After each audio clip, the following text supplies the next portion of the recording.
Hello and welcome to Nice Work Pal. I'm Jim, behind the camera as always. My favorite person in the whole world, Dawn. Say hello, Dawn. Hello, Dawn. And we are here today at Epcot's Land Pavilion because we're going on the Behind the Scenes tour. The Behind the Scenes tour is a look behind where Living with the Land grows all the food, and we get to walk back there and get up close and learn a little bit. So come along and you can see what we seed.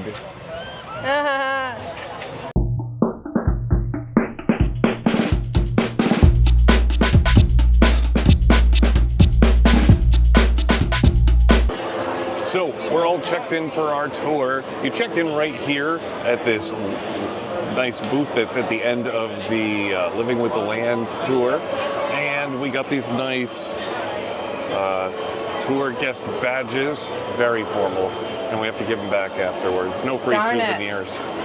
But yeah, we're gonna leave in a few minutes. And in the meantime, why don't you help us grow and subscribe to our channel?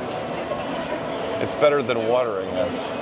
Okay, so good morning everybody and welcome to your Behind the Scenes tour. So my name is Andy and you now get to hang out with me for the next hour. So I hope you're happy with that decision. Alright, so welcome to the IPM lab. IPM is going to stand for Integrated Pest Management. Now a common pest that we have here at the land are going to be these leaf miner flies on the top shelf, and then a common biological control that we have for the leaf miner flies will be the parasitoid wasps on the bottom shelf. Now they are very small, itty bitty little bugs, so feel free and get a nice close look at them on those lima bean leaves. But now, like I mentioned, we are a USDA facility, which means we do our very best to keep everything very, very clean. But we also serve some of the restaurants on property, and that's because every plant that's in this greenhouse is edible and beneficial, and we would actually like to keep it that way. So please do not touch or eat anything that you're about to see in there. You giggle, there's a reason why I'm saying that. I believe you. I 100% believe. We are fully aware. I believe you. Take everything you know about plants right now, throw that out the window. Hydroponics, the act of growing plants in soilless mediums. Because if you take a look at the Brussels sprouts and the kale right over here, do you see that growing in any soil? No. No, but that's still a happy, healthy plant. That S is going to stand for something a lot of humans need also, and that's called supports. That metal rod is their support. If you give that plant those five conditions, things are in any environment you put them in. So they have the light, they have that airflow, they have the support, and then the water and the nutrients are mixed together. So in the next greenhouse, we actually have two tanks that are made up of several different elements. We take those two tanks, mix them together to make that nutrient solution. Then we're going to take that nutrient solution, mix that in with the water, and then we'll send it throughout every system in the greenhouse. With the exception of the aquaponics over on the other side of the boat ride. Because that's going to be a nice mutualistic relationship that the fish are going to share with the plants. Because we're going to feed the fish, and then what happens after that? They share their food. They're going to share their food. You can say that again. There's a lot of space around Stanley, so everybody feel free to gather around Stanley. Go ahead and give him a nice high five. Now Stanley is going to do this for a number of reasons. One, he's going to react to people that haven't washed their hands yet. Stanley doesn't want to be eaten by anything, so if something were to brush up alongside Stanley's leaves, he'll close up. Now he's going to look less appetizing, something that may want to eat him. Stanley is also going to react to the wind.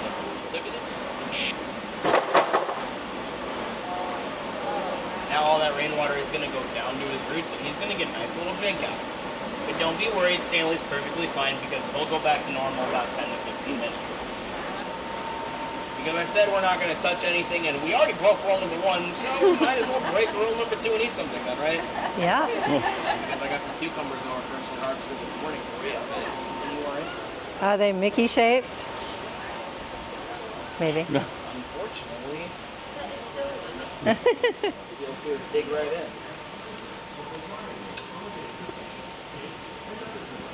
Fresh.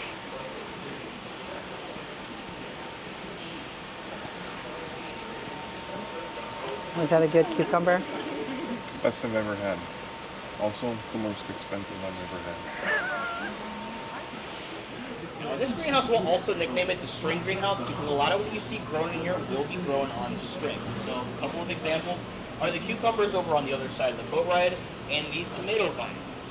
Now, when it comes to the tomato vines specifically, you're going to notice towards the top of the vines, you'll see all those flowers. That's going to be where the tomatoes start off at. The higher up the vine it grows, that's going to be how high up those flowers are, and that's going to be where they start to grow.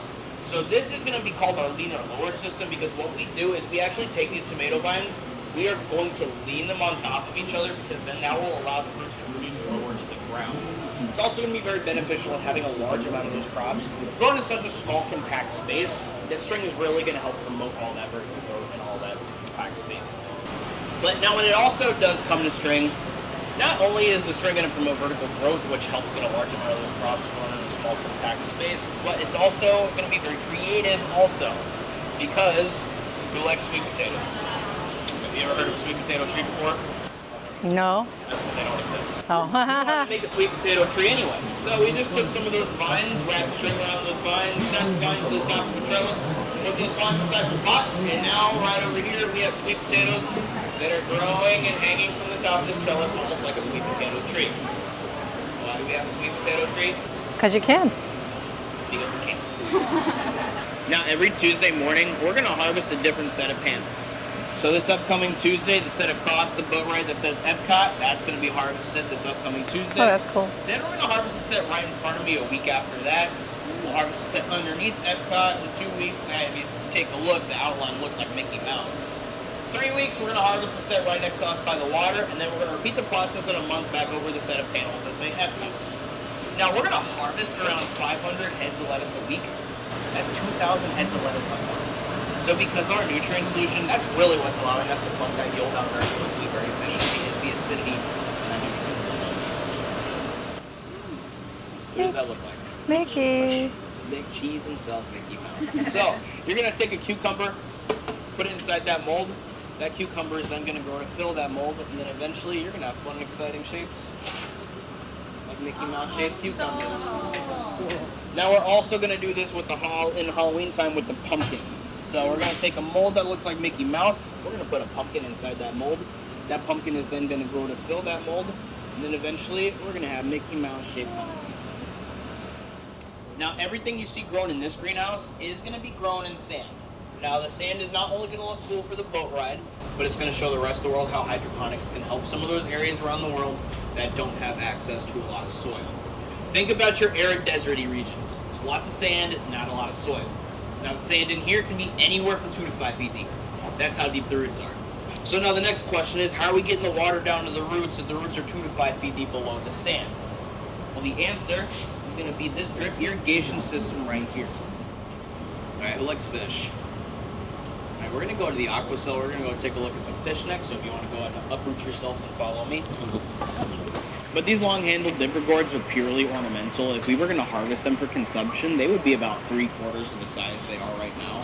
The longer they get, the more inedible they become.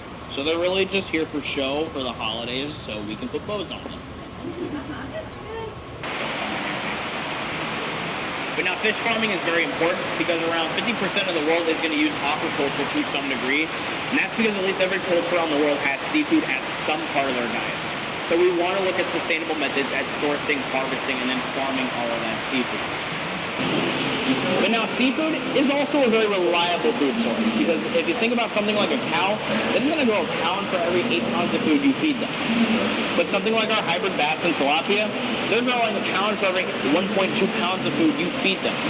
Now, our hybrid bass are bred between white bass and striped bass, and then our hybrid tilapia are bred between blue tilapia and Nile tilapia. The blue provide large growth, the Nile provide quick growth. Now we have a fish that grows very large, very quickly. Now, we're going to head into the last greenhouse. There's a lot to look at in there because we grow around 150 species of edible crops throughout all 4 greenhouses. 80 of those 150 are coming from this last greenhouse. So there is a lot to look at in there, but it's also home of the oldest plant in the greenhouse. A local celebrity, some might say. So you're going to get to meet him very soon. All right, you are now in the presence of the man, the myth, the legend himself, and that is Black Pepper Mickey Mouse, the oldest plant in the greenhouse. He's 22 years old, which means it's perfect that he's at Epcot because he's old enough to partake in all the activities around Epcot. Now, two things are going to happen here. One, I'm going to play Photo Pass, because if you would like your picture taken in front of Black Pepper Mickey Mouse, I'll take your phone's cameras and happily take any pictures in front of the big guy that you want. But I have also laid out on the table the 5 most expensive spices in the world. So feel free to unscrew the cap, sniff the spice, try to guess what it is, but don't ask me what it is. We're going to play a little game afterwards, so it's up to you to figure out what it is. I'm just the Photo Pass guy right Cinnamon, now. vanilla, saffron. Speaking of Photo Pass, who wants their picture taken first?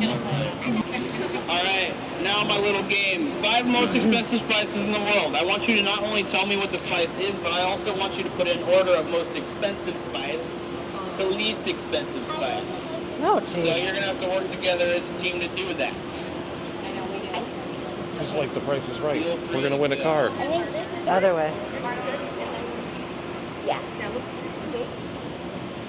Maybe switching the cardamom and the clove. Alright. Alright, are you ready to know if you're right or not? Yeah. I'll tell you. So close. We had it right. Nice.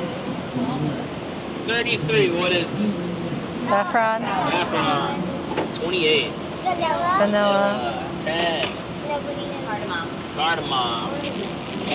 21. cloves, Cloves. And 29. cinnamon. Why is saffron the most expensive spice in the world? Hello, because it's handpicked from flowers. Yeah. 100%. You also know what else when it comes to saffron? Is it growing all over the world? No. Where is it growing? No, not France.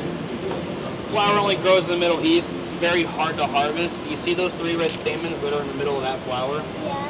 It is going to take 80,000 flowers hand-picked to make 1 pound of saffron. Oh, So that's why it's locked behind the cabinets at the grocery store. Does anyone have any last-minute questions about anything in this greenhouse or anything that we walked past before we walk back? Are we breaking the sand just to make it look nice? Yeah. Or, okay. Yeah. I just wanted to... We don't want the... Whenever we get in there, we don't want people to know that we walked in there. It's just look silly. That's what I thought. Yeah, that's why. Just to make everything look nice. But you have now done the boat ride, and you have now done the behind-the-scenes tour. So you can truly say that you have been living with the land. So I hope you enjoy the rest of your day at Epcot, and I hope you had as much fun as I did. You all have a wonderful rest of your day. Thank you. Thank you.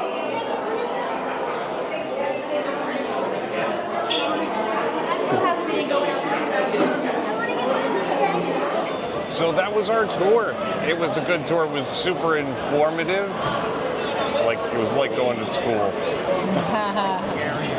Even with a little recess where we got to eat a little cucumber. That was lunch. Yeah, Snack time. snack time, exactly. It was a lot of fun though, and it was great to get a behind the scenes look from the other side of the ride, right? Yeah. Yeah, but everybody was a lot of fun. The tour was great. We learned a lot about what they do here at Disney, what they do with the food, the unique techniques they use. If you want to do a behind-the-scenes tour, all you got to do is sign up in the app. The price is about $39 to $45 a person. The tour is about an hour long, but it's a unique experience. If you like living with the land, I think you got to try this. Yes. They kind of go hand in hand. I think that's going to do it for us for today. Dawn, how'd I do? Nice work, Val.